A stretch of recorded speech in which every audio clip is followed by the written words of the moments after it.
Hi friends, ఎలా ఉన్నారు? నేను పండు మిర్చి టొమాటో పచ్చడి చేశానండి. ఏం లేదు, హాఫ్ కేజీ పండు మిర్చి, హాఫ్ కేజీ టమోటాసు మిక్సీలో పండు మిర్చి ఉప్పు వేసి మిక్సీ పట్టుకోవాలండి. ప్యాన్ పెట్టి కట్ చేసిన టమోటాస్ను కుక్ చేసుకొని అందులోనే 100 గ్రామ్స్ చింతపండు వేసుకొని కుక్ చేసుకోవాలి.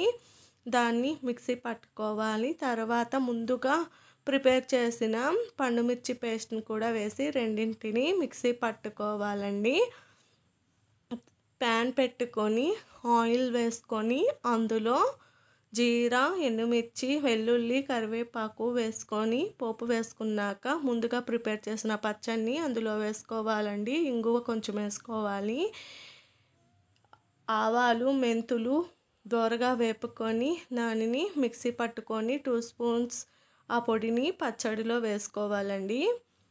వేడి వేడి అన్నంలో వేసుకొని తింటే సూపర్గా ఉందని నేను ట్రై చేశాను. మా వారికి నచ్చింది. నా వీడియో నచ్చితే లైక్ చేయండి. నా ఛానల్ని సబ్స్క్రైబ్ చేయండి ఫ్రెండ్స్. Bye bye.